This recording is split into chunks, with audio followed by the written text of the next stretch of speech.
field. Since I didn't have a cheer-proof booth handy that day, I just had to stand there taking my practice swings and try to tune out the constant clapping and strange accented hooting noises that were coming from Lizzie. Right before the game, my little sister Amy had asked me, "Is that weird Lizzie going to be there? She sounds like a cross between a trained dolphin and a dodo bird.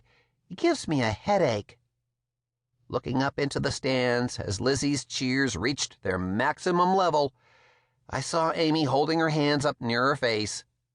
It looked like maybe she was trying to shield her ears. Poor Amy. Poor me. I stepped into the box and gave the pitcher my best glare.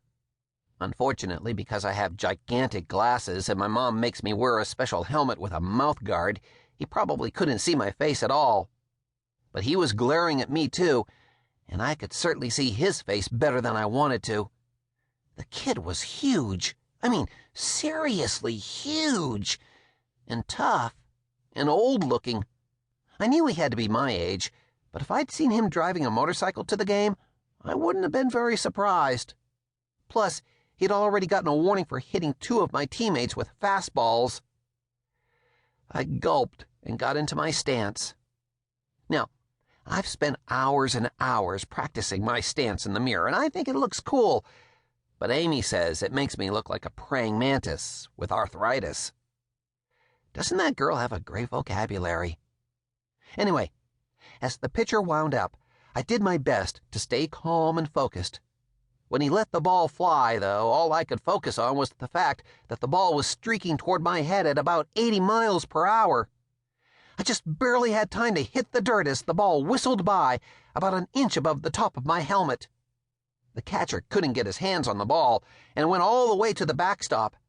My whole team started shouting to the guy on third, "Go, go!"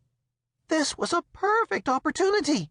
He could steal home and tie the game without me having to actually hit the ball. The runner, James Beeks, who happens to be the best athlete and the coolest kid in my 5th grade class, hesitated for about half a second, and in that time, the umpire tried to step aside so the catcher could get to the ball. Then a lot happened at once. As I scrambled across the plate on my hands and knees to get out of the base path, James started to go. So did the guy on second. The catcher stretched his glove as far as he could along the ground.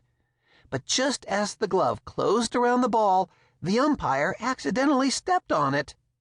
The catcher yelped in pain and yanked his hand away. This made the ump fall backwards. The ball squirted free of the glove and rolled between the ump's outstretched feet. James was about 5 steps from the plate when the catcher finally managed to grab the ball barehanded. The catcher lunged.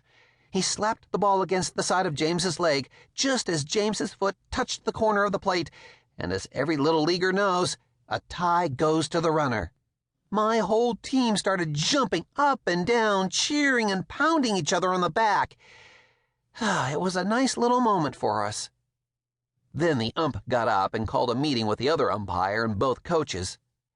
As the catcher took off his mitt and rubbed his crushed hand and James walked slowly toward our dugout with his eyes on the huddled grown-ups, I stood there and thought, if I ever needed a break, this is it.